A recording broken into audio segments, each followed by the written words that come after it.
नमस्कार, आप देख रहे हैं इंडिया टीवी। आपके साथ मैं हूं प्राची पाराशर और वक्त है प्रहार का। प्रहार में सबसे पहले बात यूपी के अमेठी हत्याकांड की। अमेठी हत्याकांड में बड़ा खुलासा हुआ है। यूपी पुलिस ने जिस चंदन वर्मा के खिलाफ मुकदमा दर्ज किया है उसके व्हाट्सएप स्टेटस से खुलासा हुआ है। चंदन वर्मा ने अपने व्हाट्सएप स्टेटस पर लिखा था 5 लोगों की हत्या की बात। उसके स्टेटस पर लिखा है 5 people are going to die, I will show you soon। यानी 5 लोग मारे जाएंगे और जल्द ही मैं आपको दिखाऊंगा कि स्टेटस 12 सितंबर को लगाया गया था और 20 दिन बाद 4 लोगों की हत्या कर दी गई। आपको बता दें कि 18 अगस्त को टीचर सुनील कुमार की पत्नी पूनम भारती ने चंदन वर्मा के खिलाफ एफआईआर दर्ज कराई थी, जिसमें चंदन वर्मा पर अश्लील हरकत करने और जान से मारने की धमकी देने का आरोप लगा था। पूनम भारती ने यह भी कहा था कि अगर परिवार की हत्या, दुर्घटना या घटना होती है तो इसका जिम्मेदार चंदन वर्मा ही होगा। अब पुलिस ने चंदन वर्मा के खिलाफ मुकदमा दर्ज कर लिया है।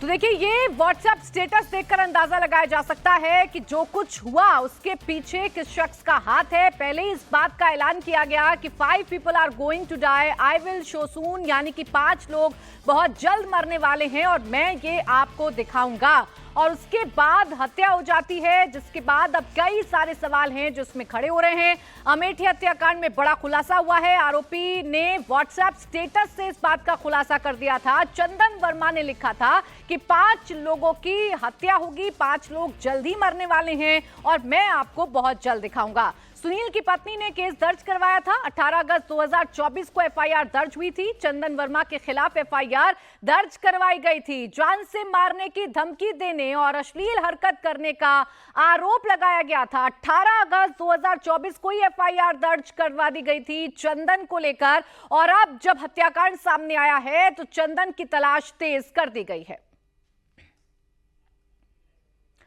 और इस वक्त मेरे साथ मेरे सहयोगी विशाल प्रताप सिंह जुड़ गए ज्यादा जानकारी के साथ। विशाल, जरा बताइए कैसे पूरा मामला प्रकाश में आ रहा है और पुलिस की जांच अभी तक कहां पहुंची है? आरोपी को कब तक पकड़ा जाएगा, क्या बता रही है पुलिस?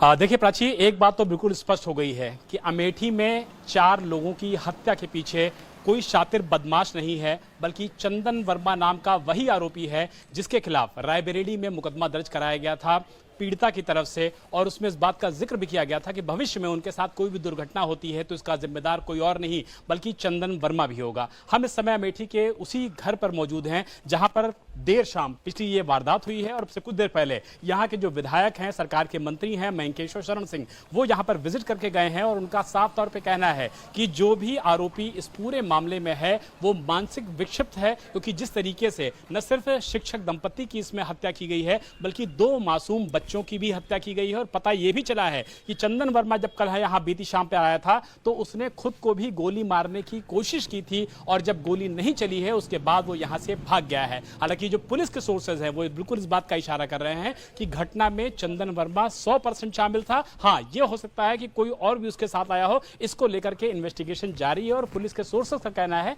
कि बहुत जल्द चंदन वर्मा पुलिस की गिरफ्त में होगा। किसी भी हाल में, चाहे वो कहीं भी भागने की कोशिश करे, लेकिन पुलिस उसको पकड़ने में कामयाब हो जाएगी। यानी कि पुलिस के पास चंदन वर्मा को लेकर के पॉसिबल जो हाइडआउट्स होते हैं उसकी संपूर्ण जानकारी है। लेकिन जो घटना का क्रम है वो लगभग अब पूरी तरीके से साफ होता जा रहा है कि किसी और ने नहीं बल्कि चंदन वर्मा ने ही शिक्षक दंपत्ति और उनके 2 मासूम बच्चों की बेरहमी से हत्या की है और उसके बाद वो यहां से मौके देख करके भागने में कामयाब। देखिए, सबसे बड़ी बात यह है कि आरोपी के मंसूबे क्या थे, वो क्या करना चाहता था, ये सब कुछ उसने पहले ही सोशल मीडिया पर साफ कर दिया था। अपने सोशल मीडिया पर, व्हाट्सएप पर स्टेटस लगाकर उसने साफ कर दिया था कि 5 लोग बहुत जल्द मरने वाले हैं और ऐसा मैं करके दिखाऊंगा।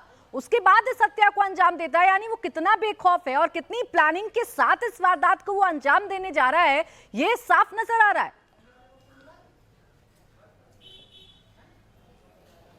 प्राची, इस बात से बिल्कुल इनकार नहीं किया सकता है कि चंदन वर्मा ने अपने खतरनाक मंसूबों को बाकायदा सोशल मीडिया पर जाहिर कर दिया था। अपने नंबर के स्टेटस पर अगर उसने इस तरीके की चीज़ों को लिख रखा था तो कहीं ना कहीं सवाल रायबरेली पुलिस पर भी उठता है, जो इस पूरे मामले की मॉनिटरिंग कर रही थी। वो देखती है कि अगर इस तरीके का कोई मामला सामने आता है तो उसमें जो आरोपी है, जो जेल गया हुआ है, उसके मूवमेंट क्या है, उसकी हरकतें किस तरीके से हैं, सोशल मीडिया पर वो क्या कर रहा है। और अगर 20 दिन पहले इस तरीके का स्टेटस लगाया जाता है तो निश्चित तौर पर रायबरेली पुलिस की तरफ से कहीं कहीं ना कहीं चूक भी हुई है, क्योंकि अगर कोई आरोपी इस तरीके की घटना को करता है और 20 दिन पहले स्टेटस को लगाता है तो पुलिस की जो निगरानी होती है उसमें भी चूक हुई है, एलआईयू की निगरानी पे चूक हुई है। अगर इस तरीके से पूरी घटना के ऊपर नजर रखी गई होती तो शायद एक पूरे परिवार को खत्म होने से बचाया जा सकता था। लेकिन पुलिस के सामने सबसे बड़ी चुनौती इस समय चंदन वर्मा को गिरफ्तार करना है और पुलिस के सोर्सेज बात को और इशारा जरूर कर रहे हैं कि हाइडआउट्स के बारे में जानकारी मिल चुकी है। बिल्कुल, चंदन वर्मा कब गिरफ्तार होगा ये बड़ा सवाल है। पुलिस हालांकि छानबीन कर रही है और चंदन वर्मा को पकड़ने की कोशिश भी की जा रही है। आप विशाल बने रहिएगा हमारे साथ। एक बार फिर से जानकारी देते हैं कि कैसे पूरा ये घटनाक्रम हुआ है। आपको जानकारी दें कि कल शाम करीब 7:30 बजे बदमाशों ने दलित टीचर सुनील कुमार और उसके परिवार के 3 लोगों की हत्या कर दी। बदमाशों ने घर में घुसकर वारदात को अंजाम दिया। अपराधियों ने घर में घुसकर जिन 4 लोगों को मौत के घाट उतार दिया उसमें टीचर सुनील कुमार, उनकी पत्नी पूनम भारती और 2 छोटी-छोटी बेटियां हैं। बताया जा रहा है कि 3 से ज्यादा बदमाशों ने हत्याकांड को अंजाम दिया। मौके से पुलिस को 9 खोखे और एक जिंदा कारतूस भी बरामद हुआ है। हत्याकांड में 2 से अधिक असलहों का इस्तेमाल किया गया था। बताया जा रहा है कि घटना को अंजाम देने आए बदमाश पैदल ही घर तक पहुंचे थे। वहीं हत्याकांड को अंजाम देने के बाद बाइक से फरार हो गए। अमेठी के शिवरतनगंज थाना क्षेत्र में हम इस समय मौजूद हैं, जहां पर बीती रात यानी कि बृहस्पतिवार रात ताबड़तोड़ एक ही परिवार के 4 लोगों की हत्या से सनसनी फैल गई है, जिसके बाद पुलिस इस पूरे मामले का इन्वेस्टिगेशन आगे बढ़ा रही है। लेकिन इस समय हम मौजूद हैं सुनील कुमार, जो शिक्षक हुआ करते थे, अपनी पत्नी के साथ, अपने 2 बच्चों के साथ इसी घर में रहा करते थे और जो घर का सामान बिखरा पड़ा हुआ है, अस्त व्यस्त पड़ा हुआ है, खून के धब्बे पड़े हुए हैं, ये बताने के लिए काफ़ी हैं कि बीती रात यहाँ पर क्या हुआ। शाम 7:30 बजे का वक्त था।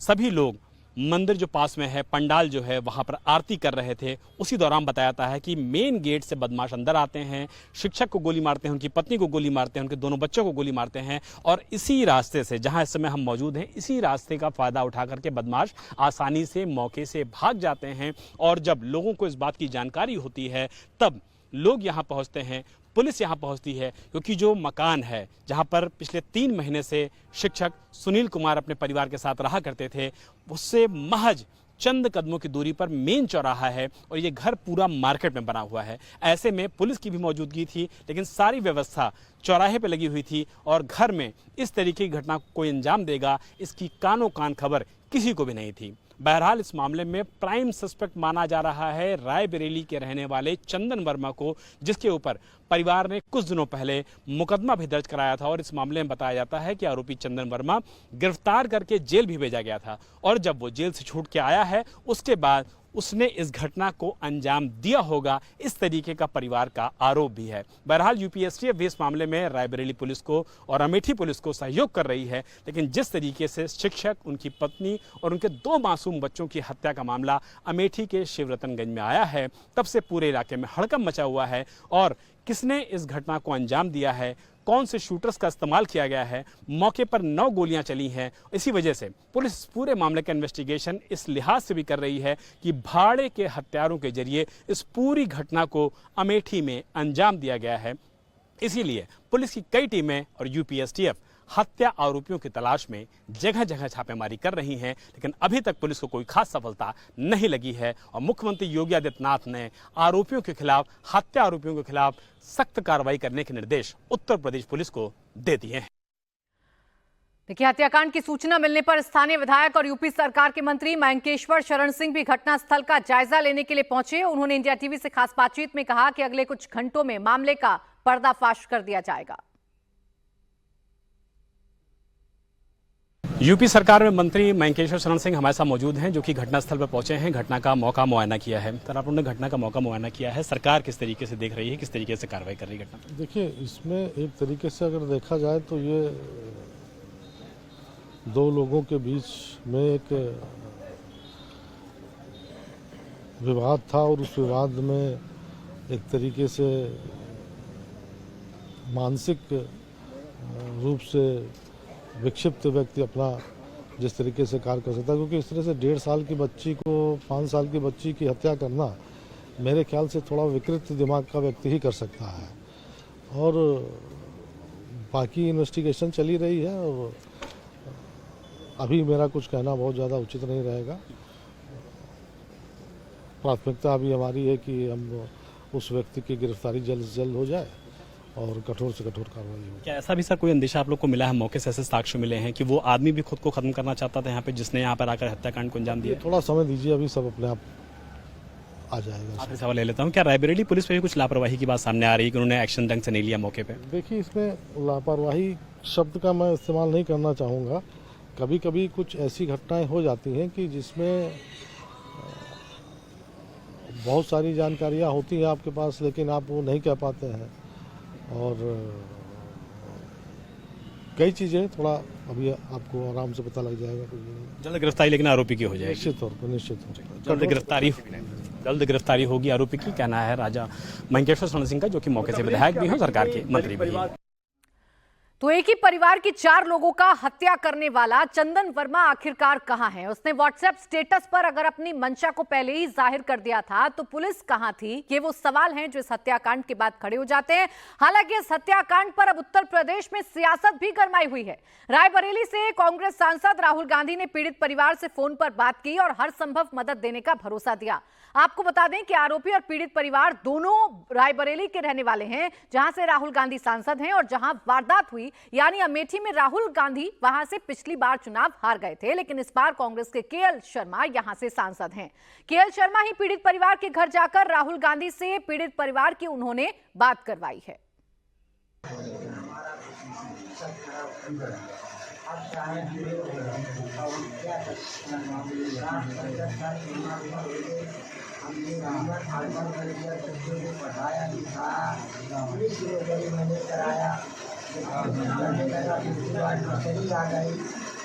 बोला हम पापा का ही हम बना बेटा चाहे चुराओ अब चाहे उसको 3-4 लड़के के बाप हो गए, कभी नहीं हुआ। जब वहाँ बोला कि हमारे वार्ड से जाके पीछा कर रहा है तो उसने मतलब अपनी तो राहुल गांधी ने पीड़ित परिवार से फोन पर बात की है। हर संभव मदद देने का भरोसा भी राहुल गांधी की तरफ से जताया गया है। लेकिन अमेठी में एक ही परिवार के 4 लोगों की हत्या हुई है। ये दलित परिवार है, तो इसमें अब अलग अलग सियासी एंगल भी ढूंढने की कोशिश की जा रही है। समाजवादी पार्टी ने लॉ एंड ऑर्डर पर सवाल उठाया, तो वहीं सीएम योगी आदित्यनाथ ने दोषियों के खिलाफ कड़ी कार्रवाई करने का भरोसा दिया। वहीं बसपा सुप्रीमो भी दलित परिवार की हत्या को चिंताजनक बता रही हैं। एक घर में घुस एक परिवार को खत्म करने का ये मामला कितना बड़ा है, इसी बात से अंदाजा लगा सकते हैं कि फिलहाल यूपी पुलिस सरगर्मी के साथ आरोपी की तलाश कर रही है, लेकिन अभी तक जो आरोपी है वो पुलिस के हत्थे नहीं चढ़ पाया है। सबसे बड़ा सवाल यही है कि आखिर कब चंदन वर्मा पुलिस के हत्थे चढ़ेगा। आगे बढ़ेंगे, बात दिल्ली की करेंगे, जहां पूर्व मुख्यमंत्री अरविंद केजरीवाल का आज पता चेंज हो गया है। सीएम पद से इस्तीफा देने के बाद आज केजरीवाल ने मुख्यमंत्री आवास भी छोड़ दिया है। अब से थोड़ी देर पहले वो अपने नए ठिकाने पर पहुंच गए हैं। फिरोज शाह रोड पर बंगला नंबर 5 अब उनका नया पता होगा। अब से थोड़ी देर पहले वो अपने नए घर पहुंचे। ये घर आम आदमी पार्टी के राज्यसभा सांसद अशोक मित्तल को आवंटित है और अब केजरीवाल इसी नए पते पर चुनाव तक रहेंगे। अशोक मित्तल ने घर पहुंचने पर फैमिली के साथ केजरीवाल का वेलकम किया। बीजेपी इसे चुनावी नौटंकी बता रही है। आरोप लगा रही है कि अरविंद केजरीवाल ने पिछले 10 साल में कुछ भी काम नहीं किया और लोगों की नाराजगी से ध्यान भटकाने के लिए वो पैंतरेबाजी कर रहे हैं।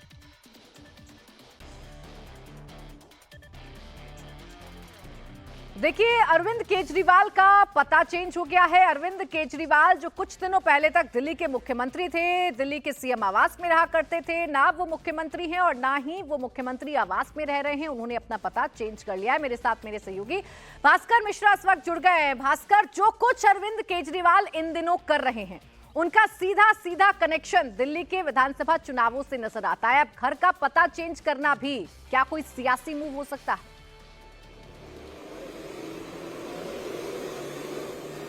बिल्कुल, देखिए, ये बहुत पहले ही क्लियर हो गया था। जैसे ही अरविंद केजरीवाल जेल से बाहर आए थे, वो पूरी प्लान के साथ बाहर आए थे कि आने वाले विधानसभा चुनाव के लिए, दिल्ली विधानसभा चुनाव के लिए उनको क्या कुछ करना है, और पूरे 2-3 महीने का पूरा प्लान अपने साथ बना के लेके आए थे।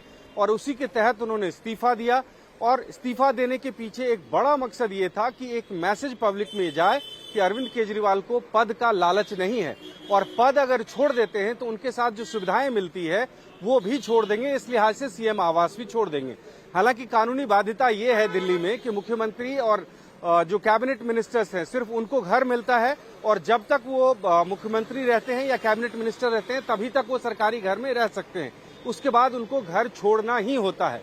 17 सितंबर को अरविंद केजरीवाल ने दिल्ली के मुख्यमंत्री पद से इस्तीफा दे दिया था और खुद कहा था कि सरकारी सुविधाएं वो छोड़ देंगे, जबकि ये भी एक सच्चाई है कि पूर्व मुख्यमंत्री को दिल्ली में किसी भी तरह की कोई सुविधा नहीं मिलती है। उसके बाद बड़ा सवाल ये था कि अरविंद केजरीवाल कहाँ रहें, तो ये तय हुआ कि अरविंद केजरीवाल अपनी ही विधानसभा क्षेत्र में रहेंगे और उनकी विधानसभा क्षेत्र नई दिल्ली है। नई दिल्ली के तहत ही शाहजहां वो रोड आता है और इसमें बंगला नंबर 5 जो कि आम आदमी पार्टी के ही राज्यसभा सांसद अशोक मित्तल को आवंटित है।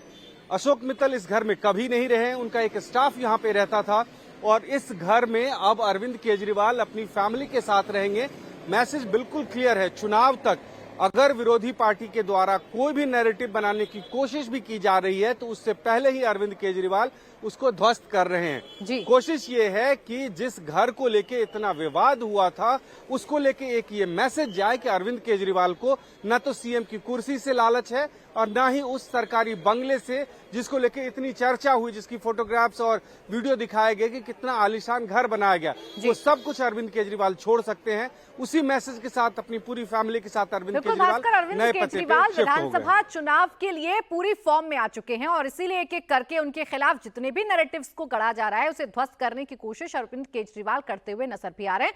आप बने रहिए हमारे साथ भास्कर। अरविंद केजरीवाल का नया पता अब बंगला नंबर 5 फिरोजशाह रोड हो गया है। ये नई दिल्ली विधानसभा क्षेत्र में आता है। इस इलाके से केजरीवाल विधायक हैं। करीब 9.5 साल तक सीएम आवास में रहने के बाद अब वो नए पते पर शिफ्ट हो गए हैं। जिनके घर को उन्होंने चुना है वो पंजाब से आम आदमी पार्टी की तरफ से राज्यसभा सांसद अशोक मित्तल हैं। अशोक मित्तल ने इंडिया टीवी से बातचीत में कहा कि सौभाग्य की बात है कि केजरीवाल उनके साथ रहेंगे, उनके पॉलिटिकल अनुभव का लाभ ले पाएंगे। माननीय श्री अरविंद केजरीवाल जी ने मेरे घर का चुनाव किया है और मेरे साथ रहने का फैसला किया है जब तक कि उनको कोई और घर नहीं मिल जाता। तो मैं आम आदमी पार्टी के कार्यकर्ता के तौर पे और सांसद के तौर पे ये मेरे लिए एक खुशी का मौका है कि वो मेरे साथ आके रहेंगे और मुझे उनसे सीखने का बहुत मौका मिलेगा। और मैं उम्मीद करता हूँ कि आने वाले चुनाव में जो दिल्ली के चुनाव होंगे जनता उनको भरपूर समर्थन देगी जैसे पहले देती रही है और वो दोबारा पूरे बहुमत से दिल्ली के मुख्यमंत्री की कुर्सी संभालेंगे। आगे बढ़ेंगे, बात करेंगे बंगाल की, जहां बैरकपुर से बीजेपी के पूर्व सांसद अर्जुन सिंह के घर बम से हमला हुआ है। अर्जुन सिंह ने आरोप लगाया कि वो सुबह अपने आवास के बाहर खड़े थे, तभी स्थानीय तृणमूल कांग्रेस नेता नमित सिंह और उनकी पार्टी के लोगों ने उनके घर पर हमला बोल दिया। अर्जुन सिंह ने दावा किया कि इस हमले में उनके पैर में छर्रा लग गया, जबकि उनकी सुरक्षा में तैनात सीआईएसएफ के जवान के पैर में चोट लग गई। अर्जुन सिंह ने इस पूरे मामले में सोशल मीडिया पर पोस्ट कर जानकारी दी। उन्होंने लिखा, आज सुबह वो नवरात्रि की पूजा में व्यस्त थे, तभी उनके निवास मजदूर भवन पर हमला हुआ। दावा है कि करीब 15 बम फेंके गए। पुलिस के सामने सरेआम हथियार लहराए जा रहे थे, लेकिन पुलिस मूक दर्शक बनी हुई थी। देखिए तस्वीर भी हम आपको दिखा रहे हैं। अर्जुन सिंह के घर पर हमला हुआ है और अर्जुन सिंह ने आरोप टीएमसी के एक स्थानीय नेता पर लगाया है। अर्जुन सिंह ये कह रहे हैं कि सुबह सुबह उनके घर पर बम से हमला किया गया। हैरानी की बात यह कि बंगाल पुलिस के सामने सब कुछ ही होता रहा, लेकिन बंगाल पुलिस कुछ कर नहीं पाई। बंगाल पुलिस ने हमलावरों को रोका नहीं। जो आरोप बंगाल में लगाया गया है या जो अर्जुन सिंह की तरफ से लगाया गया है वो टीएमसी के एक स्थानीय नेता पर लगाया गया है। अर्जुन सिंह ये कह रहे हैं कि मेरी जान लेने की कोशिश की गई, देसी बम से मेरे घर पर हमला किया गया। एक छर्रा अर्जुन सिंह के पैर में लगा है और चोट सीआईएसएफ के जवान को भी आई है। ये तस्वीर भी उस वक्त की है जब अर्जुन सिंह के घर पर बम से हमला किया गया है। धुआं उड़ता हुआ आपको नजर आ रहा होगा और इसके साथ ही साथ जो एक हलचल है पूरी सड़क पर वो भी नजर आ रही होगी। एक पुलिसकर्मी आपको जरूर नजर आ रहा है, लेकिन आरोप यह है कि पुलिस ने कोई भी साथ नहीं दिया है। ओंकार सरकार मेरे सहयोगी इस वक्त जुड़ गए। ओंकार बताइए जरा, ये बम से हमला किसने किया है और अभी क्या बंगाल पुलिस ने कोई एक्शन लिया है? किसी को चिन्हित किया गया या किसी को पकड़ा है इस हमले के मामले में? देखिए फिलहाल तो अभी तक किसी को गिरफ्तार या फिर डिटेन नहीं किया गया है, लेकिन अर्जुन सिंह का जो आरोप है, इससे पहले भी अर्जुन सिंह तृणमूल कांग्रेस के खिलाफ आरोप लगाया था, जबकि उस दिन जिस दिन भाजपा की तरफ से बंगाल बंद बुलाया गया था, उसी दिन देखा गया था कि अर्जुन सिंह का जो सहयोगी है प्रियांकु पांडे, उनके ऊपर गोलियां बरसाई गई थी। इसके बाद जैसे कि देखा गया आज सुबह जब अर्जुन सिंह अपने घर के सामने थे, तभी जैसे कि देखा गया उनके घर के ऊपर बमों से हमला किया गया और काफी सारे लोग एक साथ में जुट गए और जुटते हुए उनके घर के तरफ लगातार पथराव किया। तो ये सारे विजुअल सामने आ रहा है और जैसे कि अर्जुन सिंह तृणमूल कांग्रेस के ऊपर यानी कि सत्ताधारी पार्टी के ऊपर उन्होंने आरोप लगाया है कि सत्ताधारी पार्टी की तरफ से ये हमला किया गया है। तो अर्जुन सिंह के ऊपर इससे पहले भी लगातार हमले हो चुकी है। तो अभी तक पुलिस प्रशासन तो पहुंच चुकी है, रैपिड एक्शन फोर्स भी पहुंच चुकी है अर्जुन सिंह के घर के सामने। ठीक है, बड़ी बात यह है कि अभी तक इस पूरे मामले में किसी की गिरफ्तारी नहीं हुई है और अर्जुन सिंह भी ये कह रहे हैं कि पुलिस के सामने उनके घर पर हमला होता रहा, लेकिन पुलिस ने कोई कदम नहीं उठाया है। एक बार आपको सुनवाते हैं क्या कुछ कहा है अर्जुन सिंह ने। বাড়ির সামনে না আমার বাড়িতে আমার সিকিউরিটিদের উপরে অ্যাটাক করেছে, ও বিধায়ক ওখানে বসেছিল ওর উপরে অ্যাটাক করেছে। এখানে বাড়িতে দেখছেন না কত ইট পাথরে বৃষ্টি গুলি বম সব চালিয়েছে, আমারও লেগেছে এখানে বম। যখন আমি নেমেছি তখন এই দেখো বমের স্পিলটার এখানে লেগেছে। ওই নমিত সিং যে আগে এনআইএ কেসে আসামি ছিল, ওই পুরো জিহাদিদেরকে নিয়ে হামলাটা করেছে। आगे बढ़ेंगे, अब बात करेंगे लेबनान में इजराइल की नॉन स्टॉप स्ट्राइक की। इजरायली मीडिया की तरफ से एक बड़ा दावा किया जा रहा है कि नसरल्ला के भाई हाशिम सैफुद्दीन को भी मार दिया गया है। टाइम्स ऑफ इजराइल के मुताबिक इजरायली सेना ने गुरुवार को बेरूत में हाशिम सैफुद्दीन को निशाना बनाकर हमला किया और इस हमले में वो ढेर हो गया। नसरल्ला के मारे जाने के बाद सैफुद्दीन को हिजबुल्लाह का चीफ बनाया गया था। हाशिम सैफुद्दीन नसरल्ला का चचेरा भाई था। इजरायली सेना का लेबनान में ऑपरेशन लगातार जारी है। देर रात एक बार फिर बेरूत पर एयर स्ट्राइक की गई, जिसमें 10 से ज्यादा धमाके हुए। लेबनान में चारों तरफ बर्बादी का मंजर दिखाई दे रहा है और इन सब के बीच बड़ी खबर यह है कि हिजबुल्लाह को एक और बड़ा झटका लगा। इजरायली मीडिया का कहना है कि नसरल्ला का भाई हाशिम सैफुद्दीन ढेर कर दिया गया है, तो वहीं आज हिजबुल्लाह के चीफ रहे हसन नसरल्ला को सुपुर्दे खाक किया जाएगा। साथ ही आज दुनिया की नजरें ईरान पर भी रहने वाली हैं, क्योंकि नसरल्ला की मौत के बाद से ईरान के सुप्रीम लीडर अयातुल्लाह खामेनेई को सीक्रेट जगह पर ले जाया गया था। आज वो तेहरान में संबोधित करने वाले हैं। आइए सबसे पहले आपको दिखाते हैं कि कैसे इजराइल अटैकिंग मोड में है और बेरूत पर कहर बरपा रहा है। आपको बताएं, जिस हमले को लेकर दावा किया जा रहा है कि जिसमें मारा गया नसरल्ला का चचेरा भाई, उसकी तस्वीर आपके सामने है। इजरायली मीडिया के हिसाब से बेरूत में एयरपोर्ट से 4 किलोमीटर दूर हाशिम सैफुद्दीन के ठिकानों पर हमला किया गया। तस्वीर आप देखिए, किस तरह धमाकों की आवाज सुनाई दे रही है। पूरा आसमान आग से लाल नजर आ रहा है।